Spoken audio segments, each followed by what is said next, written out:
করে দিয়েছে আসাম সরকার, তাকে ধন্যবাদ জানিয়েছেন এবং বললেন যে 26-এ যদি আমরা ক্ষমতায় আসি পশ্চিমবঙ্গেও কিন্তু গোমাংস খাওয়া বন্ধ করে দেবো। সর্বপ্রথম বলি, অসম সরকার যে অসাংবিধানিক কাজ করেছেন, সংবিধান বহির্ভূত কাজ করেছে, সংবিধানের আর্টিকেলে ধর্ম বর্ণ নির্বিশেষে মানুষের চলাফেরার স্বাধীনতা, খাদ্যাভ্যাসের স্বাধীনতা, বাসস্থানের স্বাধীনতা, বাক স্বাধীনতা যেগুলো উল্লেখ আছে, যেগুলো ক্রমশ বিজেপি পরিচালিত সরকারগুলো, কি কেন্দ্র সরকার কি রাজ্য সরকারগুলো যেভাবে কেড়ে নিচ্ছে, সংবিধান বহির্ভূত কাজ করছে, এটাকে তিনি একজন আইনসভার সদস্য হিসাবে কিভাবে সমর্থন করলো সেটা প্রশ্ন থেকে যাচ্ছে।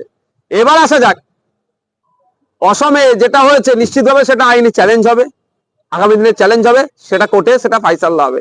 এখন প্রশ্ন আমার এখানে আপনাদের বলি, বিজেপি দুটো জিনিস ভালো করে জানে, একটা হচ্ছে নোট আর একটা হচ্ছে ভোট। এই বিজেপিকে বলুন মণিপুরে যেতে, ওখানে গোমাংস নিয়ে কথা বলতে বলুন, এই বিজেপিকে বলুন মেঘালয়ে গিয়ে কথা বলতে, নর্থ ইস্টে যে কটা রাজ্য আছে গোয়াতে গিয়ে বলুন তো, যে বলুক ওটা গোমাংস বন্ধ করব, এদের কোনো কথা দেখবেন এরা বলবে না। ওখানে ভোটের জন্য এরা গোমাংসটা গোমাতার, এদের ভাষাতে গোমাতার প্রতি এদের তোমার ভালোবাসা থাকবে না। উল্টে যদি বলার দরকার বলে দেবে তোমরা বেশি করে গোমাংস খাও, কোনো অসুবিধা নেই, মানে ভোটের দরকার। আর এই বাকি জায়গাগুলোতে নোটের দরকার। আমরা জানি পশ্চিমবাংলা, উড়িষ্যা, অসম এই সমস্ত এলাকাতে প্রচুর গরু আছে। আমরা যারা জানি বা অনেকে জানেন না তাদের উদ্দেশ্যে বলা হচ্ছে, পশ্চিমবাংলার কথা আমি যদি বলি, গোমাংস বিক্রি হচ্ছে খুব বেশি হলে 1 কেজির দাম 250 টাকা, 250। এরা সুকৌশলে এই গোমাংস গুলোকে এখানে খাওয়া বন্ধ করতে চাইছে কেন? অসমে বন্ধ করতে চাইছে কেন? ইউপিতে বন্ধ করেছে কেন? কারণটা হচ্ছে এটাই, ইউপিতে গোমাংসের দাম 200 টাকা কিলো, সেই গোমাংসটা প্যাকেটজাত করে প্যাকেটে সুন্দর করে দিয়ে সৌদি আরবে পাঠাবে, মিডল ইস্টে পাঠাবে, ইউরোপে পাঠাবে, আমেরিকাতে পাঠাবে, লাতিন আমেরিকাতে পাঠাবে, সেটা 1000-1200 টাকা করে কিলো হয়ে যায়।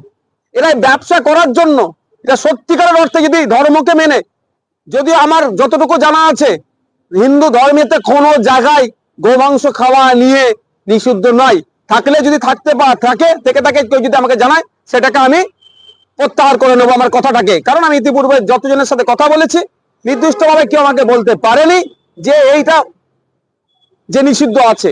আমি সেই বিষয়ে যাচ্ছি না, খাওয়া বৈধ কি অবৈধ ধর্মীয় মতে। কিন্তু ইন্ডিয়াতে, পশ্চিমবাংলাতে অসমের মুসলমান গোমাংস খেলে গোমাতাকে ওদের অপমান হয়ে যাবে। আর উত্তরপ্রদেশের ওখানে মানে হিন্দু ভাইরা, নন মুসলিমরা গোমাতাকে আমেরিকায় বিক্রি করলে সৌদির মুসলমানকে খাওয়াচ্ছে, দুবাইয়ের মুসলমানকে খাওয়াচ্ছে, আপনার ইরানের মুসলমান খাচ্ছে, শারজার মুসলমান খাচ্ছে, জর্ডানের মুসলমান খাচ্ছে, কুয়েতের মুসলমান খাচ্ছে, সেখানে কারো প্রতিবাদ নাই। ব্যাপারটা বুঝতে হবে, ওখানে নোটের ব্যাপার আছে। এখানে 250 টাকা কিলো, ওখানে 1000 টাকা কিলো, তাহলে 1 কিলোতে 750 টাকা লাভ হচ্ছে। এই পলিটিক্স চলছে। আপনারা তো দেখিয়েছেন অনেকে, যখন আপনারা ছিল আপনার এই উপনির্বাচনের সময় উত্তরপ্রদেশে একটা গোডাউন থেকে কত কেজি কত টন গোমাংস উদ্ধার হয়েছে। কারণটা কি? এক্সপোর্ট করতো। আপনাদেরকে বলছি, আপনাদের মাধ্যমে শুভেন্দু বাবুর কাছে বলতে চাই, গোমাংস তো বলছে বন্ধ করে দেবেন, আর নূর আল কাবির এই ধরনের মুসলিম নাম দিয়ে যারা আমাদের দেশ থেকে বিদেশে বিফ এক্সপোর্ট করছে, সেগুলো কি বন্ধ করতে পেরেছেন? বরং না, বন্ধ তো দূরের কথা, বিফ এক্সপোর্টে আমাদের দেশ টপ 10-এ চলে গিয়েছে। এটা বুঝতে হবে। সাধারণ আমি হিন্দু সমাজের মানুষের উদ্দেশ্যে বলবো, আপনাদেরকে বোকা বানিয়ে এরা ভোটক নিতে চাইছে, নোটক কামাতে চাইছে বিজেপি। তাই আপনাদের বলবো, আগে আপনারা আওয়াজ তুলুন। যে সমস্ত রাজ্যে অলরেডি গোমাংস ভক্ষণ নিষেধ আছে, তার প্রথম যদি হটলিস্টে থাকে হচ্ছে উত্তরপ্রদেশ, হরিয়ানা। এই উত্তরপ্রদেশ, হরিয়ানা থেকে যে সমস্ত গরুর মাংস জমা করে, রীতিমতো জমা করে বলছে, হালাল করে ওখানে পাঠাতে হয়। কারণ যদি ওরা হালাল না করে, ওরা টেস্ট করবে ল্যাবরেটরিতে, ওইগুলো সব ফেরত পাঠিয়ে দেবে। একটা সময় ছিল তখন ফেরত পাঠিয়ে দিয়েছিল, তারপরে অনেক ওটাকে আবার সমস্যা কাটিয়ে উঠেছিল। তো হালাল করে যারা উত্তরপ্রদেশ থেকে, হরিয়ানা থেকে গোমাংস সৌদির মুসলমানদের খাওয়ার জন্য পাঠাচ্ছে, এখানকার যারা হিন্দু ধর্মের রক্ষাকর্তা তাদেরকে প্রশ্ন করুন যে আপনারা তো গোমাংস মুসলিম ভাইরা খাবে না বলে বন্ধ করলেন, কিন্তু সৌদি আরবের মুসলিম ভাইদের খাওয়াচ্ছেন কেন? আপনার দুবাইয়ের মুসলিম ভাইদের খাওয়াচ্ছেন কেন? এই প্রশ্ন হিন্দু ভাইদেরকে বলবো, আপনারা করুন, কারণ এরা ভোট আর নোটে নিজেরাই ব্যস্ত আছে। সাধারণ মানুষ আজকে তলনিতে, আজকে টাকার দাম ক্রমশ কমছে, বেকারত্বের শীর্ষে দেশ এগিয়ে যাচ্ছে, নিত্য প্রয়োজনীয় জিনিসের দাম বেড়ে যাচ্ছে, গ্যাস পেট্রোল ডিজেল মানুষ কিনতে অতিষ্ঠ হয়ে যাচ্ছে, মানুষের রুজি রুটি নিয়ে প্রশ্ন উঠে যাচ্ছে, কাজ নাই, বেকার, এই নিয়ে এদের কোনো চর্চা নয়।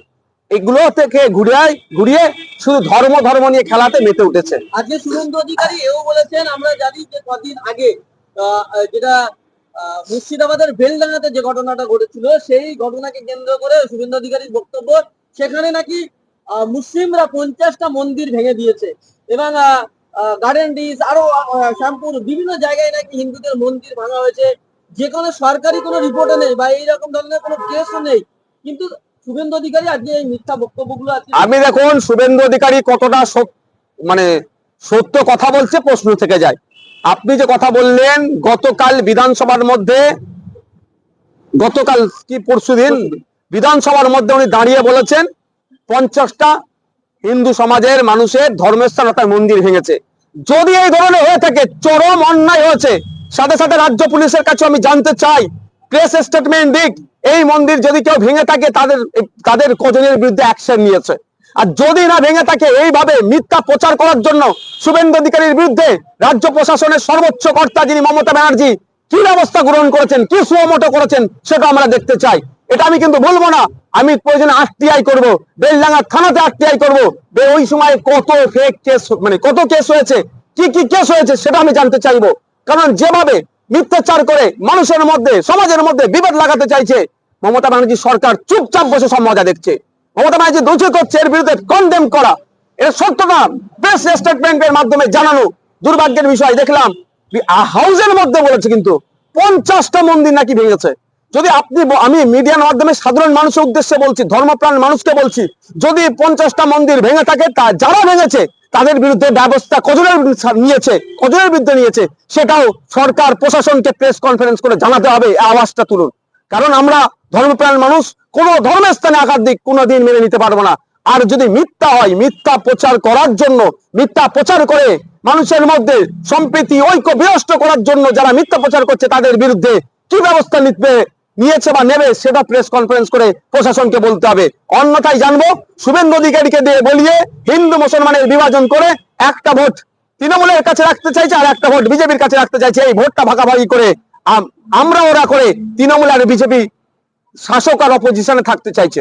আমরা দেখেছি আজকে শুভেন্দু অধিকারী যা বক্তব্য দিয়েছে, ঠিক হচ্ছে রাজ্যের সমস্যা বা দেশের সমস্যা কোনো কথা নেই, বা বাংলাদেশ ইস্যু নিয়ে তারা সভা করেছে, সেইটা নিয়ে একদমই ফেলেছে, কিন্তু পুরো বক্তব্যের মধ্যে বেশিরভাগ উস্কানি। এই যে বারবার উস্কানি দিচ্ছে, এর আগে আমরা দেখেছিলাম নবান্ন অভিযানের সময় বলেছিল যে লাশ পড়বে, এই যে বারবার উস্কানি দিচ্ছে, কি মনে করেন শুভেন্দু অধিকারীকে গ্রেফতার করা উচিত? আরে মমতা ব্যানার্জি করবে, মমতা ব্যানার্জি টিএমসি সরকার তো ছেড়ে রেখেছে। আপনি বলুন না, শ্যামপুরে অশান্তি হচ্ছে, মনোমাতনৈক্য হচ্ছে, দুটো কমিউনিটির মধ্যে হচ্ছে, সেগুলোকে কন্ট্রোল করা দূরের কথা, শুভেন্দু অধিকারী যাচ্ছে, শুভেন্দু অধিকারীকে আটকানো তো দূরের কথা, সামনে পাইলট কার দিয়ে রাস্তা পরিষ্কার করে শুভেন্দু অধিকারীকে নিয়ে যেতে সহজ করে দিচ্ছে। গার্ডেন রিচে কি হচ্ছে, গার্ডেন রিচে মাইক বাজানো নিয়ে কিছু মুসলিম যুবক ওই পুজো মণ্ডপে গিয়ে কথা বলেছে, সেখানেও বাস বিতরণটায় জড়িয়ে পড়েছে, হাতাহাতি হয় না, তর্ক বিতর্ক হচ্ছে, সেরকম কিছুই হয়নি। সেখানে শুভেন্দু অধিকারী চলে যাচ্ছে আর মমতা ব্যানার্জির পুলিশ তাকে রাস্তা ফাঁকা করতে করতে নিয়ে যাচ্ছে, হুইসেল বাজিয়ে শুভেন্দু অধিকারীকে পৌঁছে দিচ্ছে। কারণটা কি? আপনি কি করে ভাবছেন যে শুভেন্দু অধিকারীকে গ্রেফতার করবে মমতা ব্যানার্জি সরকার? এটা তো চাইছে মনে প্রাণে শুভেন্দু অধিকারী ভড়কাওয়া ভাষণ দেবে, এই ধরনের কথা বলবে, হিন্দু বিপদে আছে বলবে, হিন্দুদের ক্ষমতায় আসে 2026-এ গরু বন্ধ করে দেবে, খাওয়া বন্ধ করে দেবে, এই ধরনের যতই বলবে তৃণমূলের তত লাভ। পশ্চিমবাংলার 27% অ্যাবভ যে মুসলিম আছে, তো মমতা ব্যানার্জি কোলে উঠে পড়বে, তৃণমূলের কোলে বসে যাবে, এরা ক্ষমতায় থাকবে আর ঠিক সুকৌশলে বিজেপিকে পাশে দান করিয়ে রেখে দেবে, যে অন্য যারা সেকুলার ফোর্সেস যেগুলো আছে সেগুলোকে ধ্বংস করে দেবে। এরা সাম্প্রদায়িক রাজনীতি করার জন্য একে অপরকে সহযোগিতা করছে। আমরা ভুলে যাচ্ছি শিখ অফিসারকে যেভাবে খালিস্তানি বলেছিল, তার বিরুদ্ধে কি ব্যবস্থা গ্রহণ করেছে মমতা ব্যানার্জির প্রশাসন? উত্তর দেখবেন নীল। যে একের পর একটা বড় বড় কথা বলে যাচ্ছে বিজেপি নেতারা, যেই কথাতে, যেই কমেন্টস গুলোতে হিংসা হতে পারে, আগুন লাগতে পারে, আমরা সব সময় চাই হিংসা মুক্ত সমাজ, কিন্তু কার বিরুদ্ধে কটা ব্যবস্থা গ্রহণ করেছে? কেউ বলছে তোমরা লাথি মেরে দেশ থেকে তাড়িয়ে দেবো, কেউ বলছে বুক দেখে লক্ষ্য করে গুলি করো। কোথায় প্রশাসন, রাজ্য প্রশাসন তাদের বিরুদ্ধে কি ব্যবস্থা গ্রহণ করেছে? আর আমি একটা পুলিশকে দালাল বলেছিলাম, ও দালাল পুলিশ এখনো বলছি আমার নামে নোটিশ পাঠিয়েছে, আমার নামে কেস করতে চাইছে, ওরা কেস করেছে। ভাবতে পেরেছেন এই সরকারের দ্বিচারিতা? যে হিন্দু মুসলমান করে করে হিন্দু মুসলমানের মধ্যে বিভেদ করে করানোর চেষ্টা করছে, তার বিরুদ্ধে কোনো কিছু দেখতে পাচ্ছি না। আর একটা দালাল অফিসারকে দালাল বলেছি বলে আমার নামে একাধিক ধারায় মামলা করেছে রাজ্য প্রশাসন। এই রাজ্য প্রশাসনের দ্বিচারিতা সাধারণ মানুষকে বলবে একটু দেখুন। তৃণমূলে